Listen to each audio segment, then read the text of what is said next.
اس کو اگر قانون سکھاتے ہیں، اس سے اگر قانون کی بات کرتے ہیں، تو اگر وہ قانون پہ ہے تو پھر اسے آپ تنگ نہ کریں۔ ایسے ہمارے سامنے درجنوں دن کو سامنے ایسے واقعات آتے ہیں کہ کہیں کسی بھی حوالے سے کوئی شخص قانون کی خلاف ورزی نہیں کر رہا ہوتا، لیکن صرف اس نے جو یہ بات کہہ دی کہ آپ نے مجھے روکا کیسے، اس نے سے یہ پوچھ لیا کہ میری غلطی کیا ہے۔ کسی شخص نے صرف اتنا کہہ دیا کہ آپ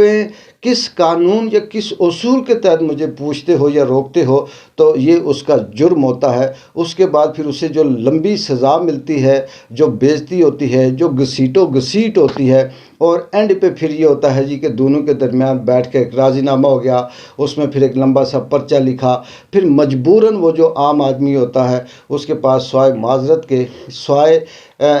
سادہ سے الفاظوں کے اور کچھ بھی نہیں ہوتا۔ لیکن یہ پوچھنے کا مطلب ہرگز یہ نہیں ہے کہ آپ کی انا، آپ کی عزت نفس یا آپ کی جو افسر شاہی ہے وہ متاثر ہو جائے، اور وہ اس قدر متاثر ہو کہ آپ اپنی افسر شاہی میں، اپنی انا میں، اپنے سٹیٹس میں اتنے گم ہو جائیں، آپ کا وہ خمار اتنا چڑھا ہوا ہو کہ آپ یہ بھول جائیں کہ آپ یہاں پر عوام کی ذمہ داری یا عوام کی خدمت کے لیے کھڑے ہیں۔ آپ یہ بھول جائیں کہ آپ یہاں پر کیوں ہیں۔ آپ اسی لیے ہیں کہ کوئی شخص آپ سے یہ پوچھے کہ سر حضور میرا ایسا کیا جرم ہوا کہ آپ نے مجھے روکا۔ لیکن اگر اگلا یہ کہے کہ تم ہوتے کون ہو یہ پوچھنے والے کہ میں نے روکا، تو پھر اس کے بعد سوچ لیں کہ پھر ریاست کیا ہے، اس کی ذمہ داری کیا ہے، اور پھر جو اس ریاست کی عوام ہے وہ کیسا رسپانس کرے گی۔ آگے اس ویڈیو پہ جو دسیوں ہزار اس کی ویورشپ ہے اور سینکڑوں کی تعداد میں اس کی شیئر ہیں اور سینکڑوں کی تعداد میں لائکس ہیں، جو ابھی تک مسلسل یہ سلسلہ جاری ہے، صرف اور صرف اس لیے میں کہنا چاہتا ہوں، مجھے بے شمار واٹس ایپ پہ بھی میسج آئے اور دوسرے کالیں بھی آئی اس بات پہ کہ آپ نے جو بات کی ہے وہ صحیح ہے، اور یہ ساتھ ساتھ آپ کے کومنٹس چل رہے ہیں۔ آپ یہ دیکھ سکتے ہیں کہ کس طرح سے لوگوں نے رسپانس کیا اور کس طرح سے لوگ اپنی اپنی جگہ پر یہ جو ان کے ساتھ حادثات ہوئے، جو ان کے ساتھ مسئلے ہوتے ہیں، جو ان کے ساتھ مسائل ہوتے ہیں، وہ ساتھ ساتھ لکھ رہے ہیں کہ میرے ساتھ ایسے ہوا، میرے ساتھ ایسے ہوا۔ بیچ میں صرف ایک آدھ کومنٹ ایسا تھا جو یہ کہہ رہا تھا جی کہ یہ قانونی طریقہ ہے، یہ قانون ہے اور قانون اپنا رستہ خود جانتا ہے۔ ہمیں بھی پتہ ہے کہ قانون اپنا رستہ بنا لیتا ہے، لیکن قانون تب اپنا رستہ بنائے کہ جب کوئی اس رستے کی دیوار کو توڑے۔ لیکن جب قانون زبردستی مجبور کر دے عام شہری کو کہ تو آ اور مجھے ٹکر مار، تو پھر وہاں پر ایسے نہیں ہوتا۔ میں اس حوالے سے انتظامیہ نے بھی جو اس پہ نوٹس لیا، جو انہوں نے کہیں اس حوالے سے کسی بھی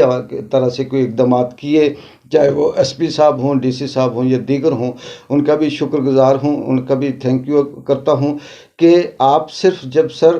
یہ اس طرح کے قوانین یا نوٹیفیکیشن جاری کرتے ہیں تو تھوڑا سا یہ بھی ڈسکس کر لیا کریں کہ اس نوٹیفیکیشن کی آڑ میں کہیں ایسا نہ ہو کہ آپ تو قانون کی عملداری پہ بات کرنے کی یہ کوشش کرتے ہیں یا اسے سوچتے ہیں کہ یہاں پہ سیفٹی ہو، لیکن اس قانون کی آڑ لے کر بہت سے ایسے یہاں پہ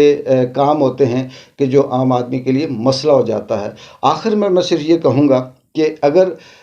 باغ کی انتظامیہ یہ چاہتی ہے کہ یہاں پر سب کچھ صحیح ہو یا جو کچھ بھی ہے سب نہ بھی ہو، جتنا ان سے ہو سکتا ہے اگر وہ ٹھیک کرنا چاہتے ہیں، تو پھر قانون اگر نافذ کرنا چاہتے ہیں تو اس کے لیے مکمل طور پر قانون ہی ہو، اس کے لیے رشوت نہ ہو، اس کے لیے سفارش نہ ہو، اس کے لیے بھتہ نہ ہو۔ لیکن جب آپ بھتہ لیں گے، رشوت لیں گے، سفارش کروائیں گے، تو پھر یہ